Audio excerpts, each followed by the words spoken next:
Yo, what is up, guys? James Carter TV here to preview NFL Free Agency 2015 edition. I have my top 10 free agents. I'm going to talk about free agency to start this video, though.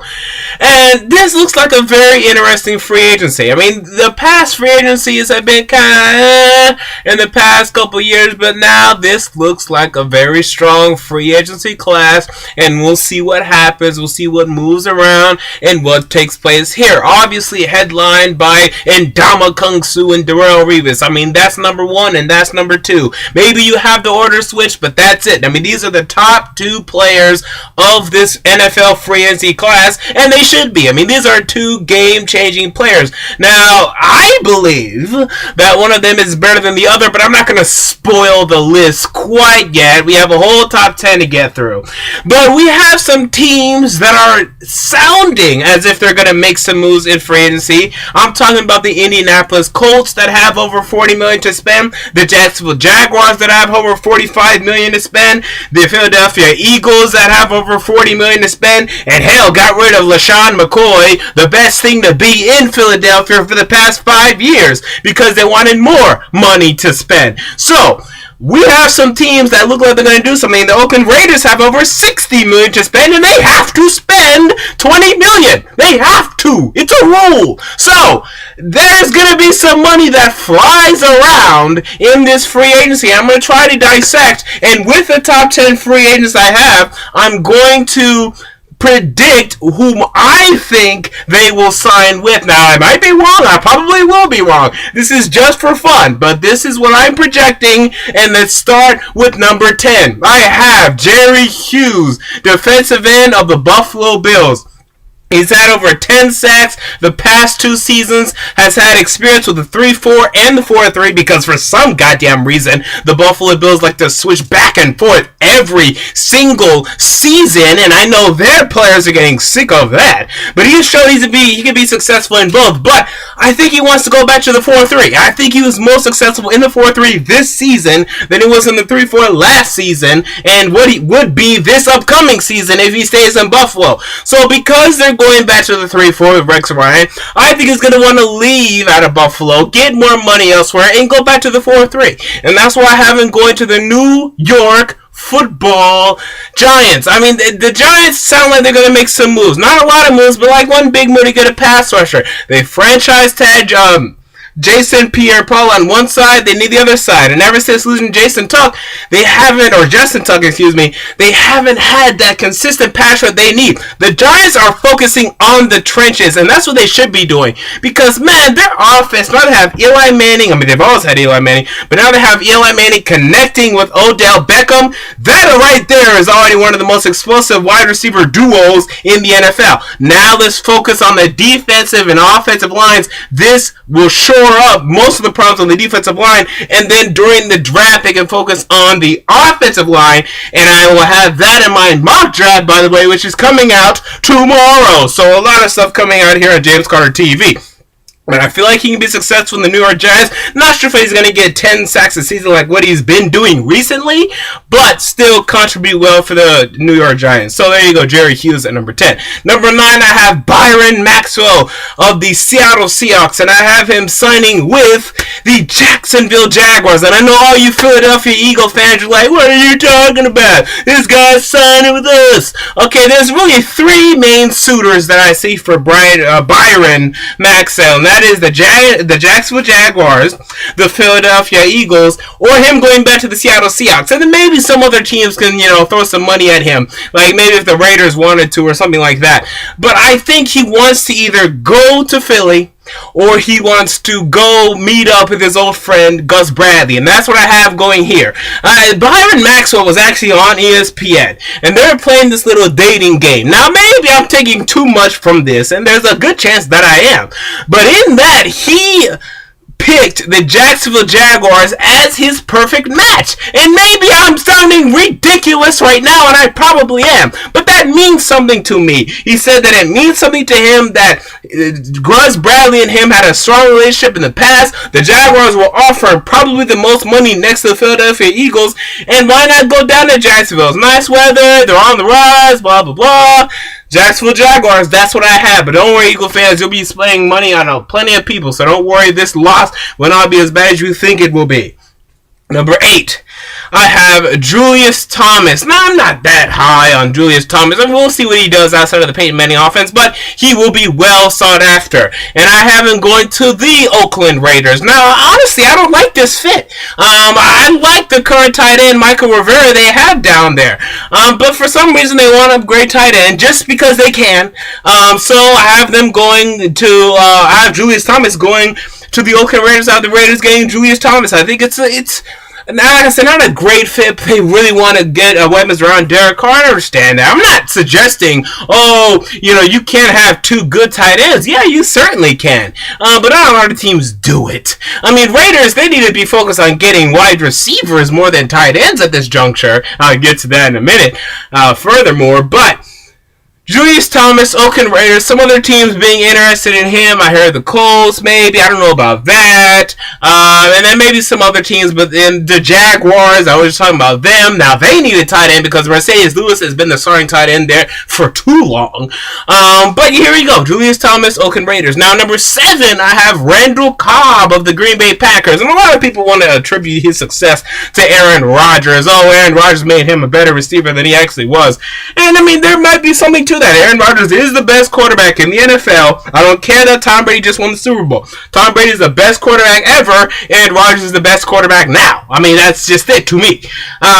But I don't care. Randall Cobb is a good weapon to have. He can do everything. He can line up on the slot. He can line up on the outsides. He can run slants. He can run deep routes. Not as tall as you want him to be. We're not talking about NFL draft prospects here. He's proven competitor. Yes, he had an injury in his career, but he came back and contributed immediately when he came back from that injury. He is the perfect complement to Jordy Nelson, so I would like for him to go to a team where there's another number 1 there. I'm not sure if he's a number 1 guy, but I have the Oakland Raiders getting Randall Cobb, making him a number 1 guy down there in Oakland, or over there, I should say, because actually we're beneath them. I'm here in Tennessee, but I don't like this. I think the Raiders are just going to spend money. I think they're just like, okay, we need to get a weapon for Derek Carr. Okay, weapon for Derek Carr. But they're not really focusing on what they should be focusing on here. And hell, if they're in the great position in the NFL draft, I think they should just say, hey, let's just draft a kid. Let's just draft Kevin White. Let's just draft Amari Cooper. We already have James Jones, who did not play that bad. And then maybe get like a mid-level wide receiver, like a Michael Crabtree, or an Eddie Royal, or a Nate Washington.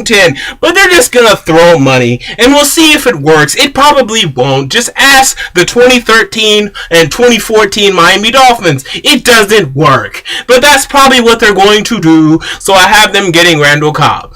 Number 6, Jeremy Maclin. I have him staying. I think Philly needs to keep this guy. Now, they have Jordan Matthews there. That's great. He's a number 2 right now. They need to keep their number 1 wide receiver, and it makes no sense to me why they have not already. Now, he's going to have a great market. I mean, this guy had a great season. You believe that, hey, this guy can be our number 1. But the Eagles, you need to keep this guy, man. You cannot let go all these players think everyone's replaceable. He produced in this Chip Kelly offense. He's conditioned enough for this Chip Kelly offense. Keep him for that Chip Kelly offense. You may have to pony up $10 million a year, but it'll prove to be worth it as long as he's healthy. He missed an entire 2013 season. But if he's healthy, he can produce in that system and keep somebody. Please, keep somebody for Philly. I don't care if you have Marcus Mariota or you have Nick Foles or Mark Sanchez. They're going to need someone to throw the ball to. Who better than Jeremy Maclin? He's been there. He's your guy. Keep your guy. And I think they will. So, number 5, we have DeMarco Murray of the Dallas Cowboys. Now, I'm not a big proponent of paying running backs. I'm not. Rarely do second contracts for running backs pay off. I mean, one of the most recent ones is Marshawn Lynch, and that one is paying off. Now he's on his 3rd contract, so good for them.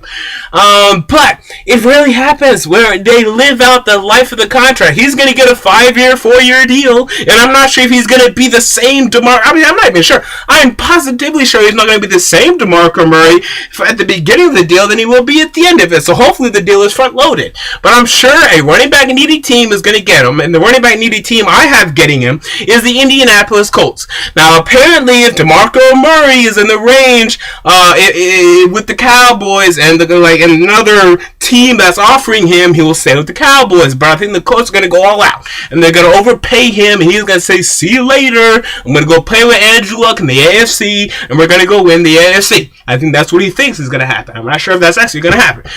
So, DeMarco, I mean, to fit, and what a shame. I mean, these people are spending so much money into the running back position to no avail. I mean, 5 years ago, they wasted a first-round pick on Donald Brown. Last year, they traded a first-round pick for Trent Richardson. And by the way, I mean, the Cleveland Browns, we like to bash them. I like to bash them. I had them going 3-13 before the season. But how smart of a trade was that? I mean, they got rid of this loser, and they dumped him off for the Indianapolis Colts. I mean, hey, give credit to the Cleveland Browns there. So now, though, the Colts are going to waste more money on the running back position. I don't know why these people don't just draft well. Yeah, they drafted well. The first year, they drafted well. I mean, how could you go wrong with Andrew Luck? But then they also got some T.Y. Hiltons in there, and ever since then, they've kind of gone down. They wasted a first-round pick on Bjorn Werner, who was an absolute joke and a travesty. Then they traded their first-round pick, actually, in what was a damn good year, to have a first-round pick in 2014. At least in 2013, it wasn't that good of a draft. 2014 was a hell of a draft. And the Colts wanted a wide receiver. If the Colts would have had that first-round pick, who knows? Maybe they would have ended up with a Kelvin Benjamin. Maybe they would have ended up with a Jarvis Landry. Come on. They keep your first-round picks in strong years. They didn't do that. But I'm going off on a tangent right now. DeMarco Murray, Indianapolis Colts. Number 4, I have the punch beater, Greg Hardy. Now, people hate this guy, and why not? I mean, this guy beat the hell out of his girlfriend and told her he was going to kill her. But he can play football. That's the shame. The shame is he can play football. And because he can play football, he's going to get a deal. And what else better than to give him a deal than these striped losers, orange and white, black, whatever, Cincinnati Bengals, and Marvin Lewis, who makes his name known for doing crap like this, signing delinquents upon delinquents there in Cincinnati. They've been doing this for decades. So this is not a surprise to anyone out there in the crowd. They run the 4-3. Greg Hardy's a 4-3 defensive end. They need a pass rush. They've been ignoring their pass rush for the past 3 years, ever since letting go of Michael Johnson. Now they can finally fix up their pass rush momentarily. They got, what's that idiot's name? Marcus Hunt. I mean, this guy's okay, but they need someone to bolster that pass rush. But again, they're going to ignore the wide receiver position. I don't know why you people are infatuated with Marvin Jones there in Cincinnati. He's not that good. For 3 years, I've been begging the Bengals to get a number 2 wide receiver, and they still won't. They're still going to trust Marvin Jones. They're still going to like Mohamed Sanu as their 3rd wide receiver. But when you have a loser like Andy Dalton, who can't win jack in the NFL playoffs, you need to surround him with the best weapons ever in the history of man. And they're not doing that. And until they do that, there will not be a playoff game won for Cincinnati. Moving on, we have Devin McCourty of the New England Patriots. And I have him signing with his brother's team, the Tennessee Titans. Now, McCourty is, to me, the 2nd best free safety in the NFL behind Earl Thomas. So this is big bucks that are going to have to be ponied up for this guy. And the Eagles are going to come after him. The Eagles are my number 2 here. Or maybe, him staying with the Patriots are my number 3 possibility. But I think the draw of him playing with his brother, and I think the Titans are going to offer him the most money, will make him go to Tennessee. And that's really all I got to say about that. Tennessee has to rebuild their entire roster pretty much. And this is where they're going to start. Devin McCourty teaming up with his brother. That's a good marketing thing they're going to have there. God damn it. Number 2, we have Darrell Revis of the New England Patriots. And I have him staying with the New England Patriots. I mean, come on. This guy is a shutdown corner. You can debate whether or not he's the best cornerback in the league. I'll debate that. I don't care. I mean, he's great. Richard Sherman's great, so who cares? But he's great, and they need to keep him. And hello, I mean, this is really why you won the damn thing, the damn Super Bowl. You brought in Revis. You said, okay, we'll give a chance on this guy. Now he's back to form. You got to keep him. Him and Brandon Browner and Logan Ryan and Devin McCourty, who's probably going to leave now, but they were huge for your defense. The Patriots built a really good defense. Now, they're going to have to let go of Revis or McCourty. They're not going to be able to keep both. Right now, they're over the cap, the Patriots are. Hopefully, I think now, actually, they went back under the cap with the recent release of Vince Wilfork, but they're not going to be able to keep both. I think they keep Revis, good for them, and keep that defense that is really good, but now get Tom Brady some more weapons. When was Tom Brady the most destructive? When did Tom Brady win the MVP? Oh yeah, when he had Randy freaking Moss. Maybe we should get Tom Brady another weapon. Not saying that he needs it to win a Super Bowl. What I'm saying is when you get him there, you have a much better chance. He has a much better chance. Get him another weapon, New England. Brandon LaFell is not very good. Get him someone good. And number one, I have Ndamukong. Now, this is a guy that has been repeatedly connected to the Miami Dolphins throughout this pre-free agency process. And that is exactly why I do not have him going to the Miami Dolphins in this pre-free agency process. Now, maybe he ultimately will. And if he does, I'll look like an idiot. But the Miami Dolphins don't have that much cap space. Why? Because they wasted it all in 2013 free agency when they bought losers like Mike Wallace, or actually 2012 free agency when they bought losers like Mike Wallace and Donnell Ellerbe and Philip Wheeler, who they're all releasing. Now they're telling all of those idiots, get out, we don't want you. I mean, come on. I mean, when is Miami going to learn? Hey, maybe if we drafted well, we would go into playoff contention. When are they going to learn a lesson like that? I mean, these people got nothing out of their 2013 draft. Nothing. Absolutely nothing. Except for contributors like Deion Jordan, who will come in for a play and rush the passer and do nothing afterwards. A joke of a 2013 draft. And then the 2014 draft, they overreached for Juwan James in the first round, who I had as a 4th round pick. They got a good pick in Jarvis Landry. Now, that was good. And because they're releasing everyone, like Brian Hartline and Mike Wallace, he's probably going to be their number 1 wide receiver next year. So at least that was good. Now they're doing better. But if these people would build their team through the draft, instead of throwing money at these free agents, maybe they would learn that, hey, we could get success from this. Brent Grimes was the best free agency signing they've ever had. And Cortland Finnegan was good for like a play or two. And then now he's gone. Come on. Figure it out and get better at this drafting thing. And Luis Delmas, they got rid of him. Why are you signing these free agents? You're just going to get rid of these guys. You don't know how to use these guys. Joe Philbin is a joke. But this is not about the Miami Dolphins. And Ndamukong Suh. I'm going to the Chargers. Now, I don't like this fit. I don't. There's a 3-4 defense, but Kendall Reyes stinks now. They have losers like Dwight Freeney, who are 38 years old, about to go retirement home. They need to upgrade their defense. The Chargers have some holes, and they look like they're going to fix them, though. They have over $30 million in cap. They can use their money wisely, spend it on good free agents, and upgrade their team. And I expect them to do that, and I look for them to do that. And I look for them to sign Ndamukong Suh. They're going to throw a lot of money at him.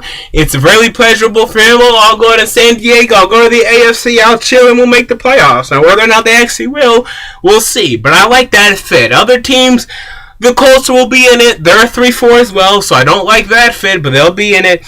The Miami Dolphins, if I trash them constantly, and Joe Philbin constantly, they'll be in it, and maybe they'll get him, and apparently they're the front runners, but I'm not buying it. My hometown, my favorite team, even though they suck and they stink, the Tennessee Titans will be in this, even though I don't think they'll get him, because he says, hello, you guys stink, and the Titans get carried away, and they're not going to try to pay money for people. But yeah, so there you go. There's my top 10. Free agency. I will be covering free agency. I'll be making plenty of videos. You'll be seeing plenty of me. So get the hate comments ready, because I'm not going anywhere just yet. James Carter TV. I'm out. Peace.